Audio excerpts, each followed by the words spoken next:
লোকসভা নির্বাচনে রাজ্যে কংগ্রেসের ভরাডুবি হতেই কংগ্রেস ছেড়ে তৃণমূলে যোগদান পঞ্চায়েত সমিতির সদস্যের। একদম ঠিক শুনছেন, মুর্শিদাবাদে আবারও ভাঙন কংগ্রেস শিবিরে। নবগ্রাম পঞ্চায়েত সমিতির 10 নম্বর জয়ী কংগ্রেস সদস্য আজকে যোগদান করলেন তৃণমূল কংগ্রেসে। নবগ্রাম তৃণমূল কংগ্রেস কার্যালয়ে নবগ্রাম ব্লক তৃণমূল কংগ্রেস সভাপতি মোহাম্মদ এনায়েতুল্লাহ এবং নবগ্রাম বিধানসভার বিধায়ক কানাই চন্দ্র মণ্ডলের হাত ধরে নবগ্রাম পঞ্চায়েত সমিতির 10 নম্বর জয়ী কংগ্রেসের সদস্য আজকে যোগদান করলেন তৃণমূল কংগ্রেসে। আপনাদের অবগতির উদ্দেশ্যে আবারও জানিয়ে রাখি, নবগ্রাম পঞ্চায়েত সমিতির 10 নম্বর কংগ্রেসের জয়ী সদস্য রবিন ঘোষ, রাজখণ্ড এলাকায় তার বাড়ি, তিনি আজকে তৃণমূল কংগ্রেসে যোগদান করলেন।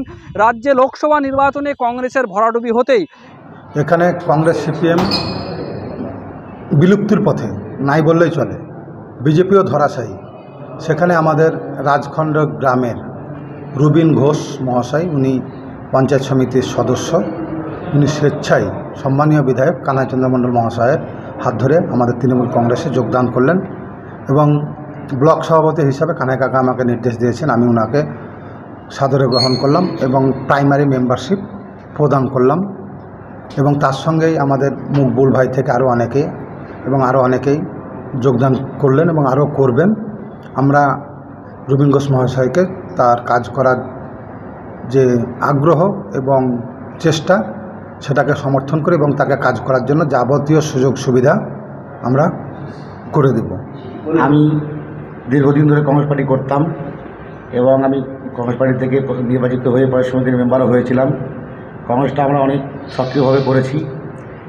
বর্তমানে যে ইলেকশনটা হলো গত কয়েকদিন আগে, যে লোকসভা ইলেকশন, সেখানে আমরা দেখলাম শুধু আমার নিজের অঞ্চল নয়, গোটা পশ্চিমবাংলা জুড়ে কংগ্রেস তার গ্রহণযোগ্যতা হারিয়েছে। এখন এই পরিস্থিতিতে দাঁড়িয়ে অনেক চিন্তাভাবনা করার পর দেখলাম যে উন্নয়ন যদি করতে হয়, মানুষের স্বার্থে, মানুষ যেহেতু ভোট দিয়েছে, তাদের কিছু চাওয়া পাওয়া ছোটোখাটো আছে, সেটা পূরণ করতে গেলে পরে মমতা ব্যানার্জির উন্নয়নে সামিল হতে হবে।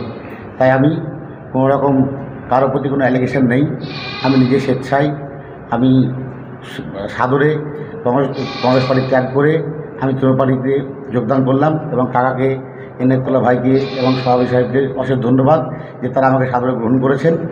আমি এই বলে আমার বক্তব্য শেষ করছি। ইতিমধ্যে অনেক কংগ্রেস, সিপিএম এবং বিজেপি তারা আজকে যুক্ত হতে চাইছেন।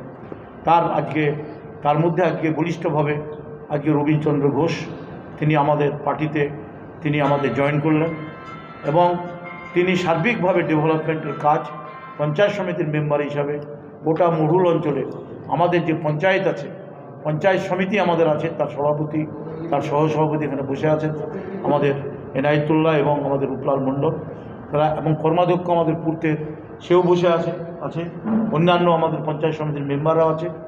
সবাইকে নিয়ে আজকে সার্বিক যে ডেভেলপমেন্ট আজকে করার যে আমাদের নির্দেশ দিয়েছেন মুখ্যমন্ত্রী, সেই কাজ আজকে আমরা একসঙ্গে কাঁধে কাঁধ মিলিয়ে নবগ্রামকে আগামী দিন একটা মডেল নবগ্রাম হিসাবে গড়ে তোলার স্বপ্ন নিয়ে আমরা এগোচ্ছি।